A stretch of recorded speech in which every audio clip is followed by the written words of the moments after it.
나도 이루리. 잠깐 멈추시고 오늘 이 찬양 주님의 마음을 본받는 자 We shall be like him. 누가 그들과 같이 닮을 것이냐, 우리 중에 누가 주님과 같이 닮아갈 것이냐, 그런 가사가 되겠는데 영어 찬송을 보니까 1절에는 우리는 그와 같이 될 것이다. 왜? assurance, 보증 때문에, 그분의 약속 때문에, 그리고 예수님 나타나실 때 우리는 그분과 같이 될 것이다.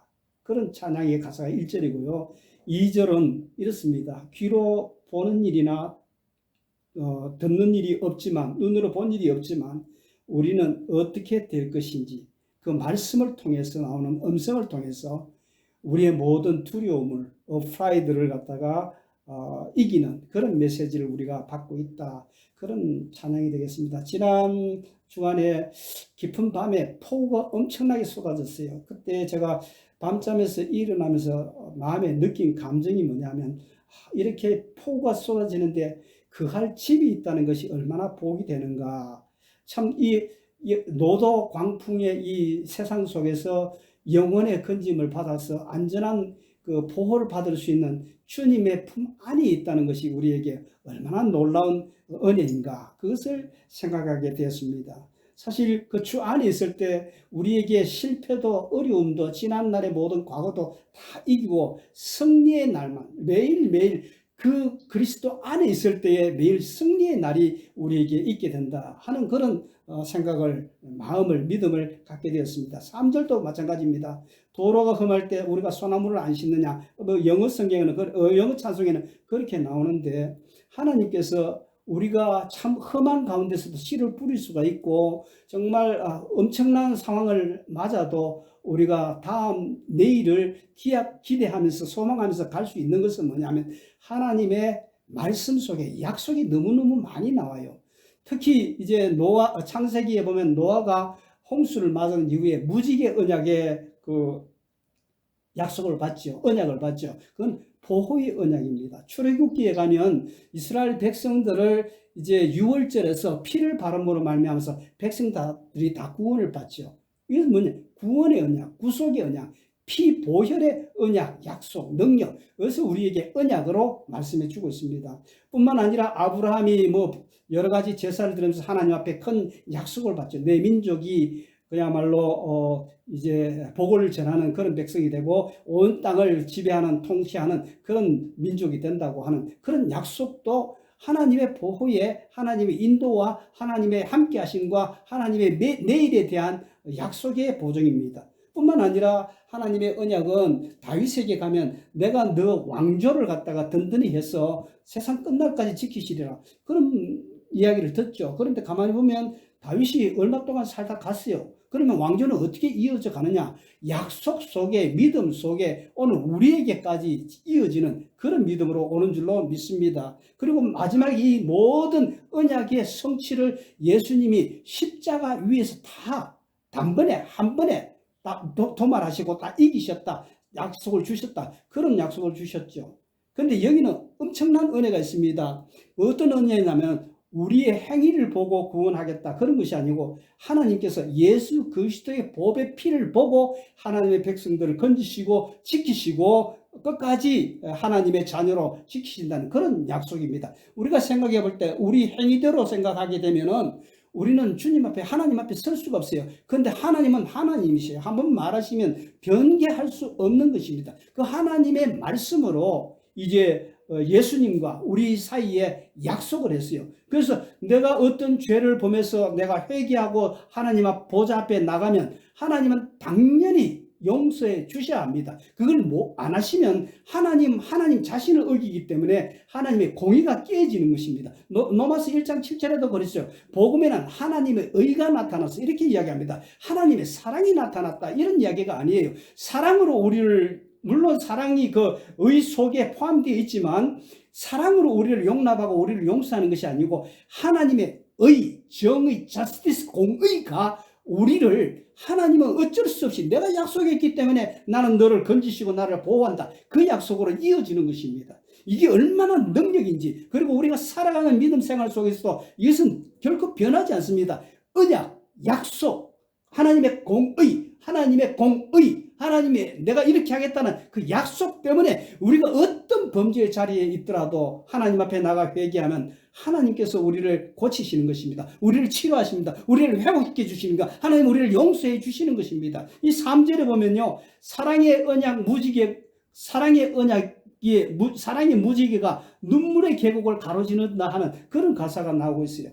제가 이 말씀을 생각하면서 그 생각을 했습니다. 하나님께서 우리 인생을 창조할 때, 세상을 창조할 때 창세기 1장 2절에 보면 흑암과 공허와 그리고 사망과 그리고 그런 것들이 가득 차 있었던 것입니다.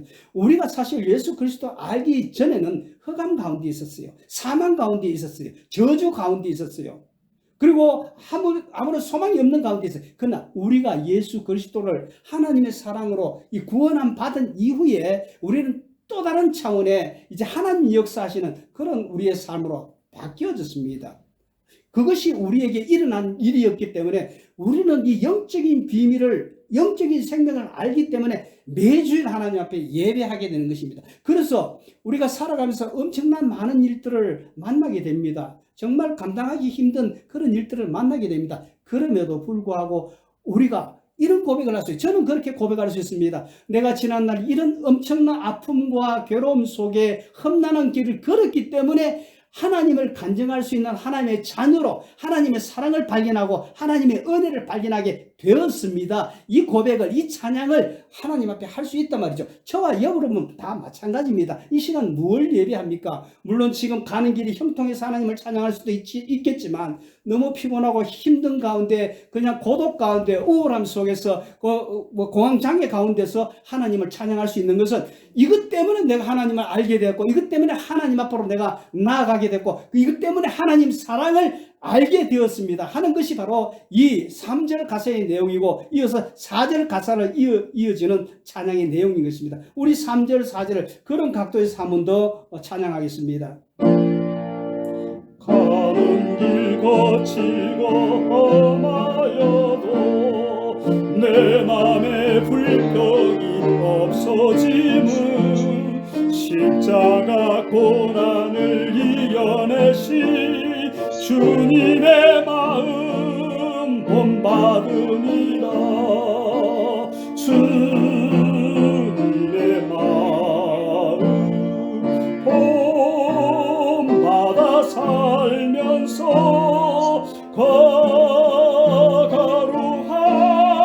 거룩하시 나도 이루리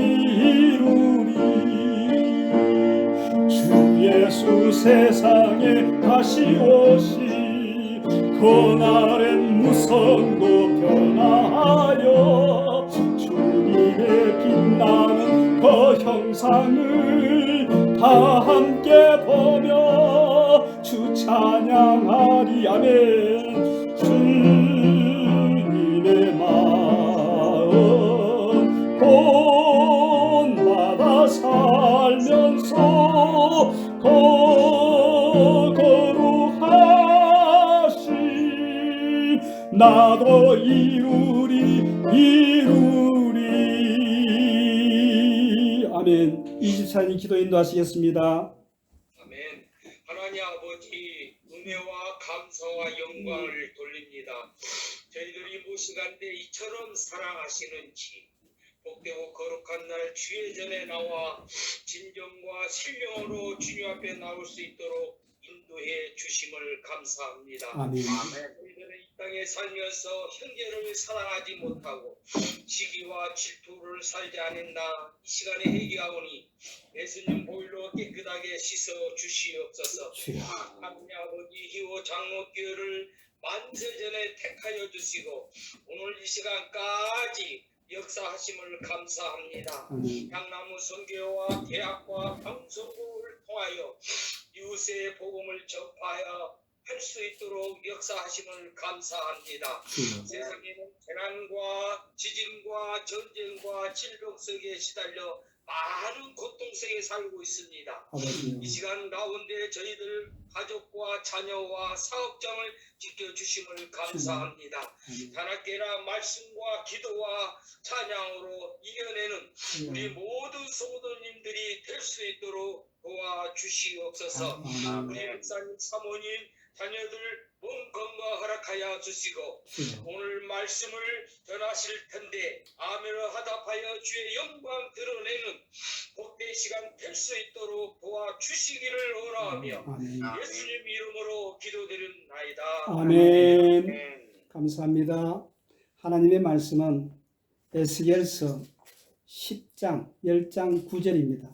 에스겔서 10장 9절 말씀 찾으신 줄 알고 봉독합니다. 내가 보니 그들 곁에 네 바퀴가 있는데 이 그룹 곁에도 한 바퀴가 있고 저 그룹 곁에도 한 바퀴가 있으며 그 바퀴 모양은 황옥 같으며 말씀이 이렇게 되겠습니다. 이 말씀을 가지고 수레바퀴의 중심이라는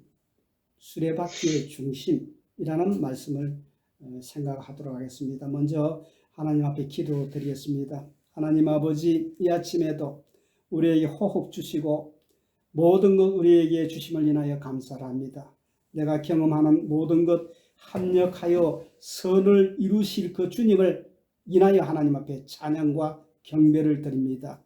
주 안에서 내가 강하고 소망이 있고 축복이 있고 주님과 동행하는 이 걸음, 주님 사랑하는 마음이 계속되어지도록 말씀 가운데 우리를 이끌어 주시옵시고 우리의 기가 복된 기가 되게 하시고 말씀을 통해서 우리의 손이 사랑의 손이 되게 하시고 정말 우리의 마음이 헌신의 마음 그리고 은혜의 마음으로 충만케 하여 주셔서 우리의 걸음들이 복된 그러한 걸음이 되어지도록 은혜를 다하여 주시옵소서. 이 시간도 주의 말씀 안에서 우리가 그리스도 안에 있는 말씀을 보게 하시고 그리스도를 통해서 주어지는 말씀을 보게 하시고 그리스도 위에 있는 하나님의 말씀을 보게 하시고 그리스도와 함께하는 그 말씀을 보게 하시고 그리스도를 향하여 가는 말씀을 보게 하시고 그리스도를 통하여 가는 말씀을 볼 수 있게 하시고 그리스도를 닮아가는 말씀을 보게 하시고 그리스도와 함께하는 이 귀한 말씀의 시간이 되어지도록 은혜를 다하여 주시옵소서. 그리하여 우리가 이 말씀을 듣고 그리스도의 명령하신 것들을 순종하며 준행하는 그런 동행하는 삶으로 수레바퀴의 삶으로 이제 살아가는 우리의 결단들이 있도록 복을 다하여 주시옵소서. 특별히 오늘 지난 주간에 하나님 앞에 생일을 맞아서 감사하는 우리 이연선 선교사의 예물을 받으시며 우리 각자의 모든 걸음들 가운데서 하나님의 복을 넘치도록 부어 주시옵소서. 정말 우리 성도들의 삶 속에 말씀의 빛과 그리고 기도의 그 능력을 공급받는 가운데서 한 주간도 살아갈 수 있도록 은총을 다하여 주시옵소서. 감사하며 예수님의 이름으로 기도하옵나이다. 아멘. 오늘 말씀 수레바퀴라 하면은 여러분들이 조금 잘 모르겠죠. 옛날에 많은 분들이 인력거에 타고 수레를 끌어서 가는데 그 바퀴 크기가 뭐 작은 것도 있겠지만 제가 보기에는 한 사람 키 정도는 안 되겠나. 제가 리오에 가서 이 왕궁에 있는 그 박물관에서 본 수레바퀴들은 거의 만 1m 사람 키 정도 되는 그런 정도의 수레바퀴라 그런 생각이 들어집니다. 그런데 오늘 에스겔서 10장에 보면 이 수레바퀴에 특이한 어떤 신비로운 모습이 나타나고 있습니다. 그것은 뭐냐면 바퀴 주변에 많은 눈이 달려 있었다.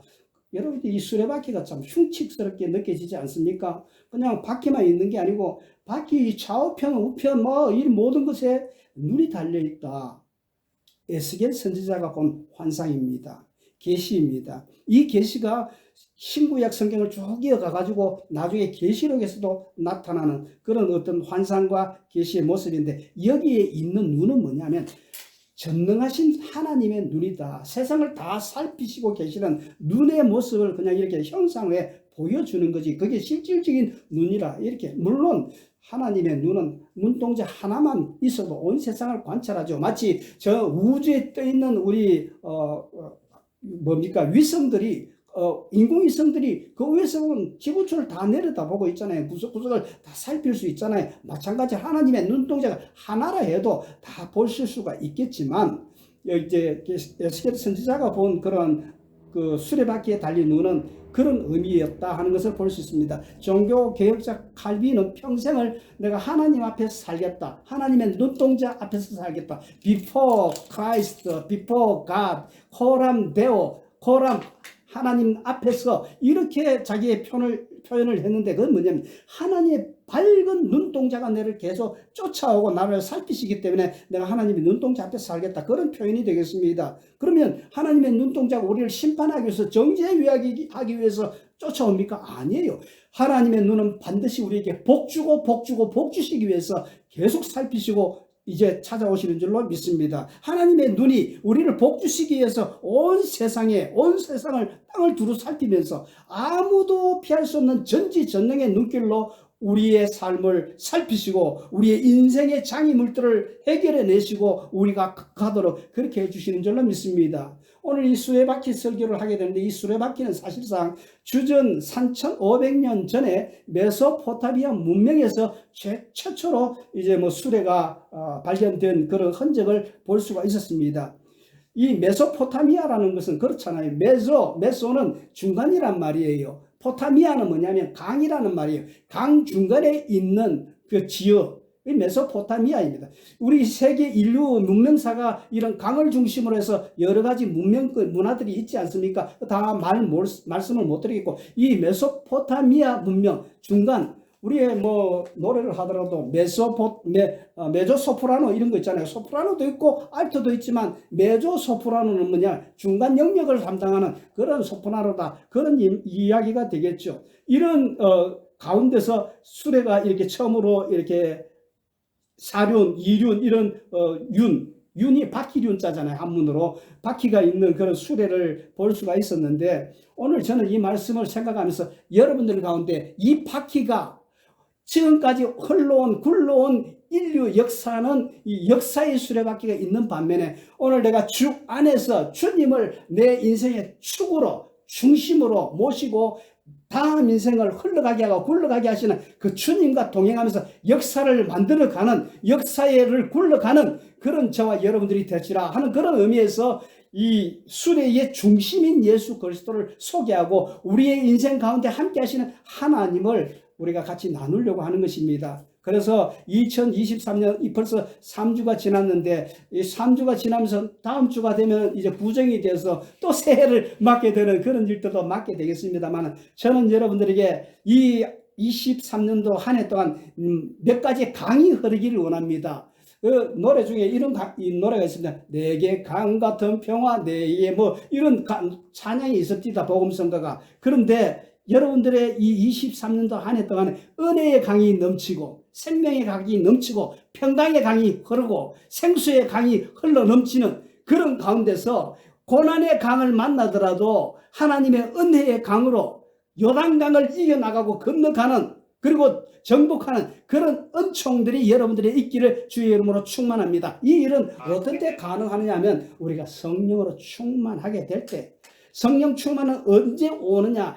성령은 항상 말씀을 수단으로 해서 우리에게 오는데, 그 말씀의 충만, 그리스도의 충만이 될 때에 우리는 우리 앞에 있는 어떤 장애물들도, 어떤 바위도, 어떤 험난한 것도 뚫고 갈 수가 있다 이 말입니다. 오늘 이 수레바퀴가 흘러가기 위해서는, 굴러가기 위해서는 장애물들이 다 깨져야 되는데, 자, 어떤 장애물로? 하나님의 은혜의 다이나마이트로, 그리고 우리의 참 말씀의 다이나마이트로, 기도의 다이나마이트로 우리 앞에 가로막는 장애물 산들을 완전히 폭파시켜서 그 높은 데에 있는 모든 바위들을 그냥 우렁텅이 계곡 같은 데 갖다 메워가지고 평탄한 걸음으로 걸어가시는 그런 하나님의 은총을 우리가 같이 나누고 우리가 그것을 위해서 기도하자, 그런 말씀이 되겠습니다. 사실은요, 저는 이 설교를 하면서 가능하면 그 옛날 그 교부들의 설교는 어땠는가 좀 살피기를 좋아합니다. 그분들이 참 영성이 아주 뛰어나고, 그분들이 그 어떤 설교가 다 정확하다고 할 수는 없고 또 다르다고 할 수도 있겠지만, 그 수레바퀴에 대한 설교를 과거에 보니까 어떤 교부는 이렇게 얘기했어요. 뭐냐면 에스겔의 네 바퀴는 떡과 물과 불과 바람이다. 그래서 사계절을 가르친다. 그런 이야기를 했어요. 그러면 사계절이면 뭡니까? 우리의 지구 역사 속에 하나님이 간섭하신다. 그런 의미도 받아들일 수가 있겠죠. 그리고요, 참 재미난 것은요, 이 바퀴의 그 어떤, 역사 속에 1680년에 발견된 프랑스의 동전 속에, 그 동전 속에 이 수레바퀴가 그려져 있는 것입니다. 그러고 보면요, 제가, 이 프랑스 옛날 유럽에 정말 그들이 수레바퀴를 동전에 박을 때에 하나님이 우리를 다스린다는 그런 신앙 고백으로 그렇게 했겠죠. 그런 의미에서 봤을 때에 그 예전의 신앙이 오늘의 신앙으로 이어지고, 그걸 뭐 형상화해서 우리의 신앙이 거기 있다, 그런 건 아니겠지만, 이 바퀴 굴러가는 이 인생 속에서 우리의 마음이 흔들리지 아니하고 정말 중심된 그 그리스도 앞에 중심 되시는 우리 인생을 움직이시고 역사를 움직이시는 하나님의 그 공급하시는 힘을 붙들고 오늘도 살아가자, 그런 이야기가 되었습니다. 오늘 수레바퀴에 대해서 이야기를 했습니다만, 사실 이 수레바퀴는 요즘은 잘 보기가 힘들겠죠. 그렇지만 제가 어떤 텔레비를 보다 보니까 캐나다의 메노나이트 아미시들이 아직까지 자동차 문화를 거부하고 수레를 타고 가면서 이제 그 신앙을 지켜나가는 그런 것들을 보았습니다. 근데 그래서 제가 이 말씀을 생각하면서 그런 생각을 했어요. 예전에는 한 100년 전에 이 수레바퀴였지만 이제 100년이 넘었는데 아직까지 수레바퀴로 이야기해야 되겠냐. 너무 좀 세속적인지는 모르지만 자동차 바퀴로 생각하면 어떻겠느냐. 항공기 바퀴는 또 얼마나 큽니까? 그 바퀴를 생각하면 어떻겠냐. 그래서 여러분들이 이 말씀을 들으면서 수레바퀴는 생각하지만 또 오늘날 현대로 적용하면 자동차 바퀴, 고무로 된 자동차 바퀴, 그리고 안에 있는 중심과 이 중심은 이 바퀴를 휠이라 그러잖아요. 그래서 내비게이터 선교에서는 이 제자의 삶을 살아가는 걸 휠 라이프라고 그랬어요. 이 바퀴의 삶, 그렇죠. 그 안에 있는 걸 림이라고 그러잖아요. 림. 그리고 그 외에 이제 뭐 4가지 살이 나타나고, 그 다음에 바퀴에 고무가 입혀져서 온전한 바퀴가 되는데, 사람들이 생각할 때, 공기의 힘이 그렇게 세냐? 엄청난 무게를 싣고도 그 바퀴가 그 힘을 감당하고 가는 거 보면, 공기의 힘이 정말 파워가 있구나. 그래요. 하나님의 공기의 힘, 하나님의 연기의 힘은 우리의 인생 속에 보이지는 않지만 엄청난 파워와 능력을 공급하시는 하나님의 영이십니다. 하나님은 우리에게 바람으로 역사하시고요. 하나님은 우리에게 영으로 역사하시고요. 하나님은 우리에게 여러 가지 다양한 방법으로 역사하십니다. 그런데 이 바퀴를 아주 무시할 수 없는 것은 자동차 사고의 그 60% 이상은 자동차 바퀴가 펑크가 난다든지 아니면 바퀴가 밸런스가 안 맞는다든지 이런 일로 인해서 일어난다는 그런 이야기를 많이 듣습니다. 그러므로 장거리 여행을 할 때 우리가 늘 바퀴를 점검하지 않습니까? 제가 지난주에도 선교 여행을 갔다 오면서 우리 집사님 그 시골 마을을 가는데, 그 시골 마을의 도로가 중간중간에 얼마나 많이 패여 있는지 몰라요. 근데 큰 트럭들은 쉽게 다닐 수 있겠지만 밤길이나 아니면 비가 온다거나 이랬을 때 그 길을 갈 때는 자그마한 자동차는 그냥 파괴가 되고 그냥 펑크가 나고 그냥 큰 대형 사고로 이어질 수 있기 때문에 그랬어요. 제가 밤길은 다니지 마라. 그리고 속도 내지 말고 천천히 다니십시다. 그런 이야기를 전했습니다만은, 오늘 이 바퀴의 삶이라는 것은 이렇게 중요한 것입니다. 바퀴가 제대로 조율이 되고 우리의 바퀴의 삶이 제대로 됐을 때에 그야말로 이 땅과 밀착돼 가는 데 있어서 그냥 어떤 회전력이 있는데도 잘 컨트롤하고 그렇게 가는 것입니다. 오늘 제가 설명하는 이 바퀴는 도슨 트로트맨이라는 분이 내비게이터를 창설한 분인데 1931년에 예레미야서 33장 3절을 기도로 주장하면서 선견한 그런 선교회가 되겠습니다. 그렇게 가지고 이제 20대 때에 이분이 이런 선교회를 만들고 이렇게 그리스도를 만나서 했는데, 그분이 한 30년 후에 수련에 가가지고 수련에 온 분이 물에 익사사고가 있어서 그분을 건지려다가 함께 돌아가신, 그 50대세로 돌아가신 그런 역사 속에서 그분이 100년 전에 이렇게 아름다운 그림을 만들어내고 우리에게 전해주고, 우리 그리스도인의 삶이 이런 삶이어야 된다고 이야기를 하고 있습니다. 이제 제가 그림을 그리면서 또 여러분 앞에 종이가 주어져 있으면 거기에 저를 따라서 그림을 그려 가시면서 이제 말씀을 듣겠도록 하겠습니다. 오늘 이 그리스도 중심은 고린도후서 5장 17절 말씀에서 나옵니다. 그런즉 누구든지 그리스도 안에 있으면 새로운 피조물이라 이전 것은 지나갔으니 보라 새 것이 되었도다. 그렇습니다. 우리는 그리스도 안에 엔크라이스트, 헬라어로 엔크라이스트인데 그리스도 안에 있을 때 새로운 피조물입니다. 이제 새 사람입니다. 옛 사람을 벗어버린 것입니다. 갈라디아서 2장 20절 말씀 보십시다. 내가 그리스도와 함께 십자가에 못 박혔나니 그런즉 이제는 내가 산 것이 아니요 오직 내 안에 그리스도께서 사시는 것이라. 아멘. 이제 내가 육체 가운데 사는 것은 나를 사랑하사 나를 위하여 자기 자신을 버리고 하나님의 아들을 믿는 믿음 안에서 사는 것이라. 매일매일 우리는 그리스도 안에 새로운 삶을 살아가는 새 사람이다 이 말입니다. 그 새 사람은 어떻게 믿음으로 새 사람을 아멘으로 받아들이시고 오늘 새 사람, 내일 새 사람, 다음 시간에 새 사람으로 그렇게 살아가는 게 그리스도인의 삶이다. 그 삶이 어디 있을 때 그리스도가 내 안에 주가 되어 있을 때 그리스도가 내 안에 통제하시는 주님이 되실 때 그런 이야기를 했습니다. 사형리에서는 이 그림을 많이 그리고 있습니다만 한 가지만 제가 그리겠습니다. 이런 원이 있는데 여기 안에 보좌가 있습니다. 우리의 사회. 이 보좌에 주님이 왕이 되시고 내가 그 밑에 앉을 때에 이게 바로 그리스도 중심의 삶이다 이 말입니다. 불신자들은 세상 밖에 있는 것이고 또 신자들의 어린 성도들은 이게 바뀝니다. 주님 자리에 내가 되는 것이고 주님은 내 발바닥에 앉아서 봉사하는 그런 분이 된다. 그런 이야기가 되겠습니다.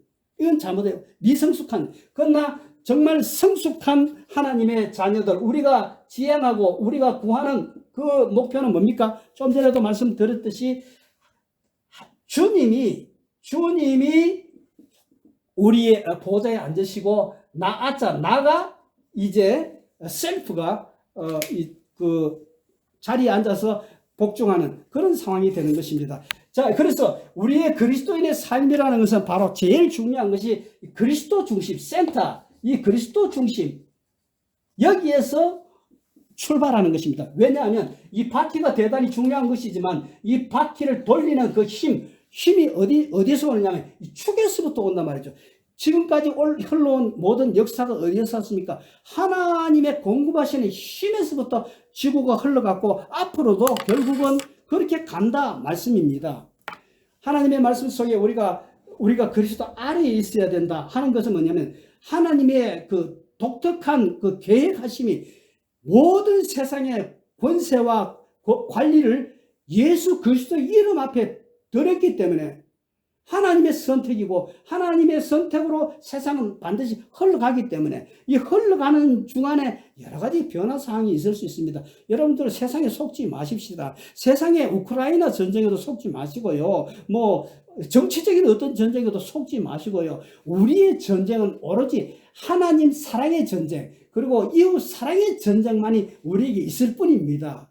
사랑에만 이기는 이 전쟁을 우리가 해나가자. 이건 어디에서 힘을 공급받아야 되나? 나는 아무것도 없어요. 하나님께서 주님께서 공급하셔야만이 이 싸움을 할 수가 있다 이 말입니다. 그러면 이 싸움을 어떻게 하나님께서는 우리의 삶 바퀴의 삶에 공급하시느냐? 제일 먼저 프레이어 기도를 통해서 우리에게 공급하십니다. 우리는 위에 있는 그 놀라운 은총의 그 은혜들을 기도라는 방법을 통해서 무한한 그 하나님의 능력을 우리가 하나님의 힘을 공급받아서 이 생을 살아갈 수 있다 한 말씀입니다. 그 힘이 뭐냐? 요한복음 15장 7절 말씀. 너희가 내 안에 거하고 내 말이 너희 안에 거하면 무엇이든지 원하는 대로 구하라. 그리하면 이루리라. 아멘. 그 다음에 빌립보서 4장 6절 7절. 아무것도 염려하지 말고 다만 모든 일에 기도와 간구로 너희 구할 것을 감사함으로 하나님께 아뢰라. 그리하면 모든 지각에 뛰어난 하나님의 평강이 그리스도 예수 안에서 너희 마음과 생각을 지키시리라. 아멘. 우리가 기도할 때 하나님의 평강이 우리 가운데 찾아 들어옵니다. 우리가 기도 어떻게 하냐? 5손가락 기도를 하죠. 하나님의 감사, 찬양, 경배, 회개, 도고, 이웃을 위한 중보, 그 다음에 예수님의 이름으로 기도합니다. 이 5손가락으로 우리가 기도를 하지요. 그 다음에 이제 기도를 통해서 이런 무한한 그 힘을 공급받아서 우리가 살아갈 수가 있는 것이고, 이 기도라는 것은요, 우리가 영적으로 말해 우리가 살아가면서 4가지를 통해서 우리가 건강하게 자라가지 않습니까? 호흡을 잘해야 되죠. 기도는 호흡입니다.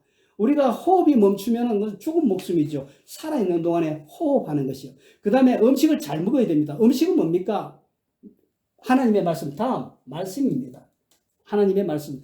이스라엘 백성들이 광야길을 갈 때 신비로운 음식, 매일같이 하늘 위에서 만나를 먹으면서 이제 갔단 말이죠. 하나님의 말씀을 먹으면서 가는데, 하나님의 말씀은 디모데후서 3장 16절에서 이렇게 말씀하고 있습니다. 모든 성경은 하나님의 감동으로 된 것으로 교훈과 책망과 바르게 함과 의로 교육하기에 유익하니. 의로 교육하기에 유익하고 모든 말씀이에요. 그 다음에 여호수아서 1장 8절 말씀. 이 율법책을 내 입에서 떠나지 말게 하며 주야로 그것을 묵상하여 그 안에 기록된 대로 다 직접 행하라. 그리하면 내 길이 평탄하게 될 것이며 내가 형통하리라. 아멘. 우리가 말씀을 지켜 행할 때에 형통하게 되리라. 시편 1편 1절에도 그렇죠. 복 있는 사람은 그 마지막에 제일 마지막에 오직 여호와의 율법을 쫓아간다. 그런 말씀. 그리고 시냇가에 심은 나무와 같이 그 열매를 맺는 그것이 뭐냐? 하나님의 말씀 뿌리에 이렇게 심겨졌을 때 열매를 맺는다. 이 수직적인 관계, 하나님과 이제 나와의 관계에서는 기도와 하나님의 말씀을 통해서 우리가 유지를 하고 건강한 성숙한 그런 신앙생활을 해 나갈 수 있다. 그 말. 이제 위로 수직적인 관계뿐만 아니라 다음으로는 수평적인 관계가 있습니다. 하나님께서 대계명을 우리에게 주지 않았습니까? 하나님 사랑과 이웃 사랑이죠. 이웃 사랑을 어떻게 할 것인가? 제일 먼저 펠로십입니다.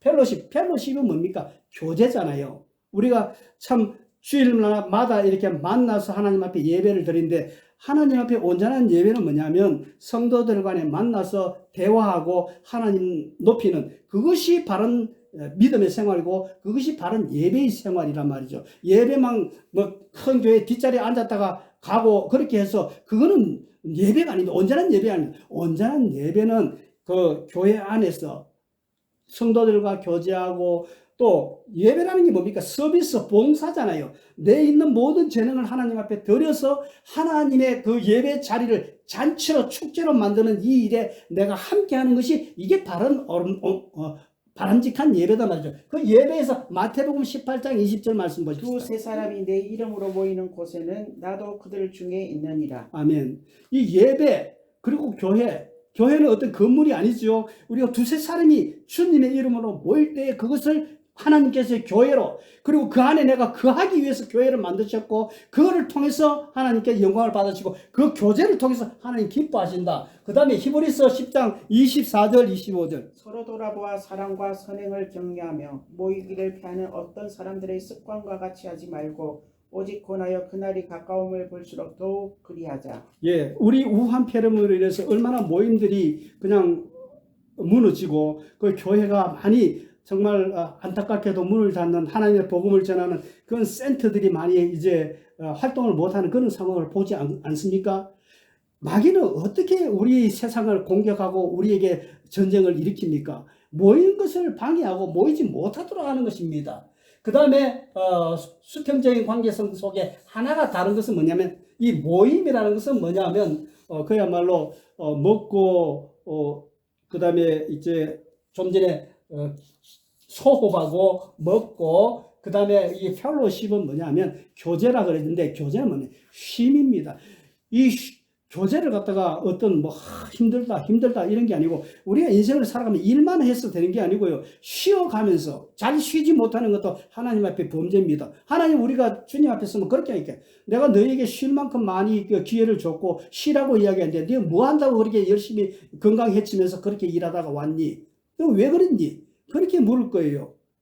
제 말이 아니고 주님이 그렇게 말하는 거예요. 그러니까 쉼도 그리스도인들은 정말 건강한 신앙생활 하는 분들은 잘 쉬어야 되고, 그 다음에 뭐냐면 위트니스입니다. 그러면 증거, 정인의 삶입니다. 미션입니다. 선교란 말입니다. 지난주에도 말씀드렸습니다만 선교라는 게 뭡니까? 선교라니까 몸만 가는 게 선교가 아니고요. 돈만 가는 게 선교가 아니고, 예물만 헌금만 가는 게 선교가 아니고, 예배가 없는 그 자리에 가서 예배를 드리게 마음을 변화시키고 세상을 바꾸어 놓는 그것이 바로 바른 선교다. 그런 말씀이 되겠어요. 그 예배만 와가지고 맨날 예배만 하고 그 해가 뭐죠? 그 예배의 힘을 가지고 그 다음에 어떻게 했어요? 그 다음 날은 선교지를 향해 나갑니다. 그럼 선교지를 향해서 그냥 뭐 우크라이나도 가고 뭐 어디도 가고 물론 그래야 되겠죠. 그런데 기억하세요. 우리 교회 그렇게 뭐 여기서 또 다른 데 갈 게 없어요. 우리의 주변에 다 있어요. 우리의 주변에 다 있습니다. 그래서 우리가 이 예배 때마다 어떤 마음의 가짐을 가져야 되냐면, 나는 이제 선교지로 나가고 있다. 나는 이제 선교지 현장 가정과 선교지 현장 직장과 선교지 현장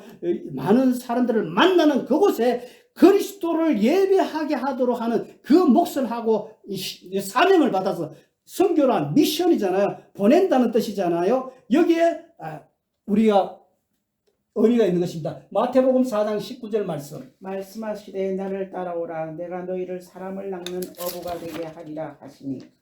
네, 우리는 사람 낚는 어부였습니다. 로마서 1장 16절 말씀. 내가 복음을 부끄러워하지 아니하노니 이 복음은 모든 믿는 자에게 구원을 주시는 하나님의 능력이 됨이라. 먼저는 유대인에게요 그리고 헬라인에게로다.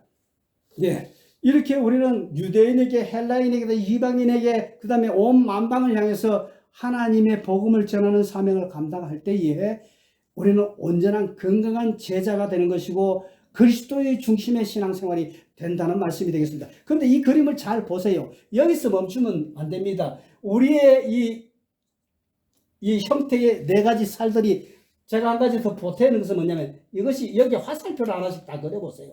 화살표를 다 그려서, 그게 무슨 말이냐면 우리의 기도 생활도 점점 발전돼서 향하여 커져 나가야 된다. 그런 말씀이 되고요. 그 다음에 우리의 하나님 말씀을 읽는 것도 점점 커져 가지고 발전해 나가야 된다. 그런 말씀이 되고요. 그 다음에 펠로십, 그 교제하는 것도 점점 더 내가 네 사람 늘 교제하면서 교회 가면 끝내는 걸 그게 아니고, 4사람 하던 사람은 10사람과 교제하고 10사람 하던 사람은 100사람과 교제하면서 자꾸 이게 주님의 그 사람으로 살아가는 그 영향력을 끼치는 그런 방향으로 나가야 된다는 것이고, 위트니스도 여기도 마찬가지 이렇게 방향을 화살표로 하는 것은 뭐냐면, 우리가 정인의 삶에 내가 이제 내 자신에게서도 먼저 정인이 돼야 될 것뿐만 아니라 가정과 직장과 사회와 커뮤니티 속에 계속적으로 해야 된단 말이죠. 왜 그러냐면, 자, 이 그림을 한번 보십시다. 우리가 인생을 살아가면서 늘 평안함만 있는 게 아니에요. 가다 보면은 이렇게 울풍둘풍 이렇게 계속 우리가 인생을 가게 된단 말씀이에요. 그런데 이 바퀴가, 좀 전에도 말씀을 드렸습니다만, 바퀴가 저을 때는 어떻습니까? 여기 가다가 쿡 빠져가지고 올라가기도 힘들고 내려갈 때도 참 너무 빨리 내려가서 너무 힘들잖아요. 불안하고 그렇잖아요. 또 그 다음에 올라갔다 싶으면 그 다음 또 푹 내려가가지고 넘어가기가 쉽지 않단 말씀이에요. 이 바퀴가 적은 우리의 모습은 뭐냐면 바로 이 모습입니다. 이 바퀴 적은 걸 어떻게 표현할 수 있느냐 하면, 내가 신앙생활 하다가 시험 들었다. 내가 어떤 삶을 살아가다가 내가 참 이겨낼 수 없는 그런 고난에 빠졌다. 그런 이야기가 되겠습니다. 그런데요, 이 바퀴가 크면 어떻습니까? 다시 한번 더 그릴게요. 바퀴가 크면 이만치면서 바퀴에 구멍에 빠질 것도 없고요. 그냥 흘러가면 되는 거지요. 그렇지 않습니까? 영향을 받질 않아요. 조금만 누가 비방을 하고, 누가 손가락질하고, 누가 내 마음에 힘든 일을 준다 할지라도 전혀 영향을 받지 않는 거예요. 우리 그리스도인들이, 그리고 우리 리오 한인 장로교회 이 하나님 성경의 모든 식구들이 바로 이걸 깨닫고 이렇게 가자 말이죠. 그러면 이렇게 굴러가는 삶이 뭐냐? 여기에 이건 뭐냐면 순종, 오베이던스, 이 순종의 삶이다 말이죠. 순종은 어떻게 되면 로마서 12장 1절 말씀, 로마서 12장 1절 말씀. 그러므로 형제들아, 내가 하나님의 모든 자비하심으로 너희를 권하노니 너희 몸을 하나님이 기뻐하시는 거룩한 산 제사로 드리라. 이는 너희가 드릴 영적 예배니라. 예, 영적 예배를 드리는 그리고 산제사를 드리는 그 목표를 향해서 살아있는 산제사는 뭐냐? 살아있는 제사란 말이죠. 살아있는 제사를. 그리고 요한복음 14장 21절 말씀. 나의 계명을 지키는 자라야 나를 사랑하는 자니 나를 사랑하는 자는 내 아버지께 사랑을 받은 것이요 나도 그를 사랑하여 그에게 나를 나타내리라. 아멘. 하나님을 사랑한다고 말로만 사랑하면 뭐합니까? 그 사랑이 삶에서 아니면은 그 행동에서 나타나야 그게 진정한 사랑이죠.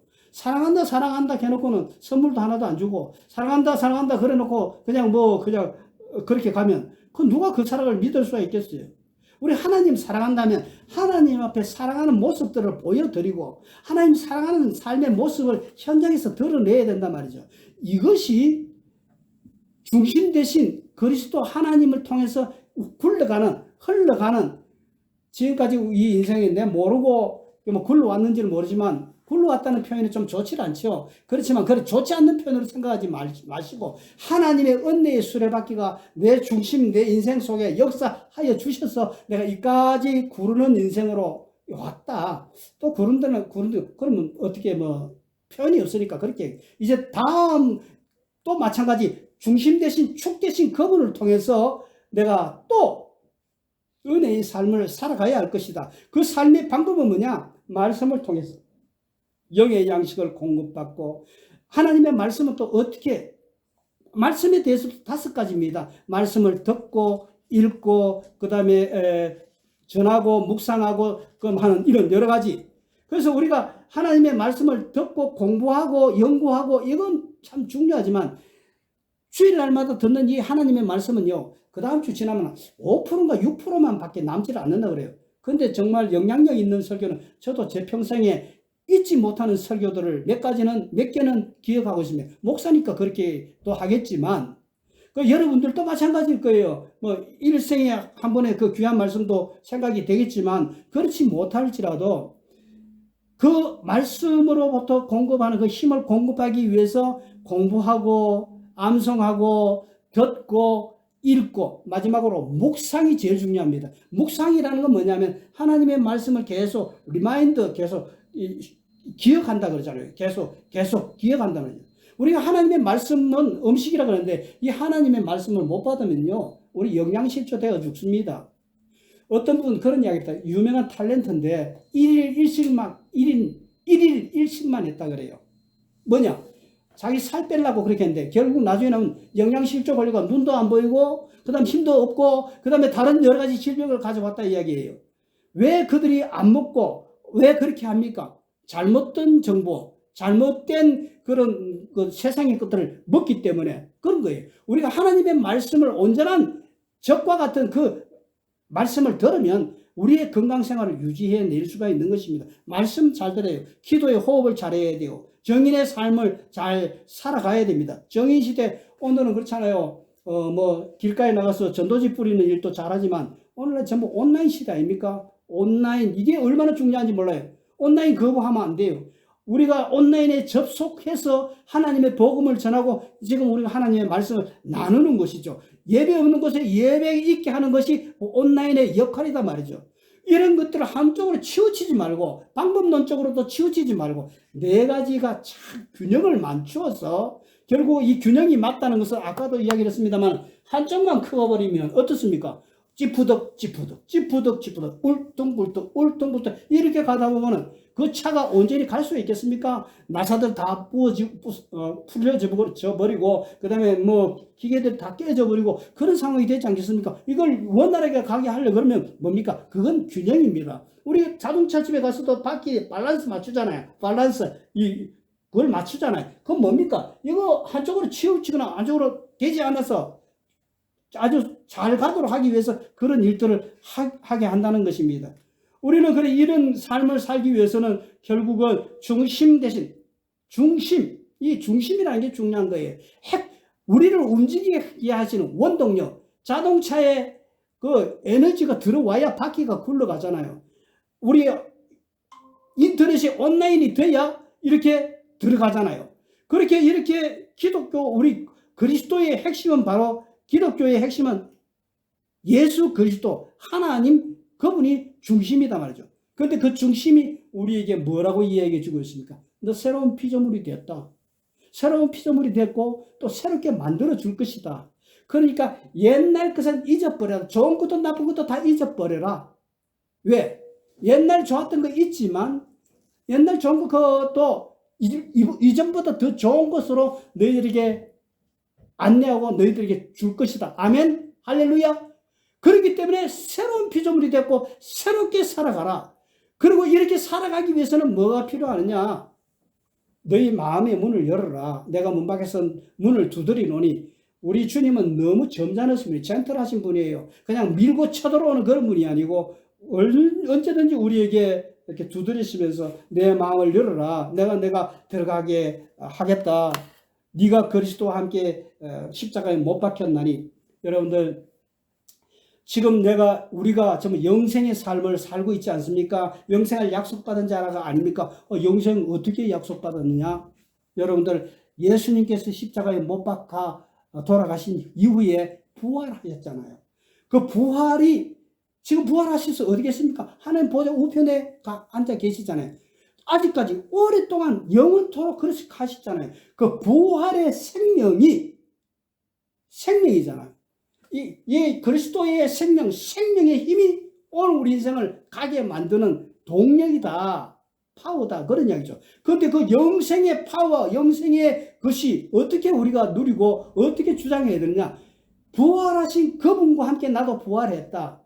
부활하신 그분과 함께 내 생명이 내 속에 부활로 역사하고 있다. 지금도 영생한다. 영생 중에 있다. 요 말을 좀 조심스럽게 잘 이해해야 됩니다. 내가 완전한 영생을 경험하지 못한다 할지라도 제가 부분적인 영생을 매일같이 어떤 영생을 내가 매일 죽음 가운데서 내가 밤에 잠잘 때는 죽음이에요. 그 다음날 새벽에 일어나면 다시 부활이에요. 그렇게 이야기하면 여러분들 좀 이상스럽습니까? 날마다 부활과 생명을 경험하면서 우리가 영원한 생명을 그 주님이 원하시는 그 바퀴의 인생을 굴러가야 된다 하는 것입니다. 이렇게 순종하는 삶, 주님을 높이는 삶, 예배하는 삶, 이런 삶으로 갈 때 하나님께서 영광을 받으시고 우리가 제자된 삶을 살 수 있고 제일 중요한 것은 축 대신 예수 그리스도를 통해서 힘을 공급받아야 된다는 말씀입니다. 제가 이번 주부터 시작해서 한 너댓 주를 갖다가 계속 이런 그림을 그리면서 신앙의 기초 부분을 갖다가 이제 같이 나누고 한번 점검해 보려고 합니다. 다음 주일은 이제 브릿지 전도법, 다리 전도법이라고 해서 그걸 설명하면서 우리가 구원의 확신 속에서 다시 한번 들어가기를 소원합니다. 다 함께 기도하십시다. 그러므로 형제들아, 내가 하나님의 모든 자비하심으로 너희를 권하느니 너희 몸을 하나님이 기뻐하시는 거룩한 산 제물로 드리라. 그 말씀을 순종해서 오늘 말씀 예배 또 기도 찬양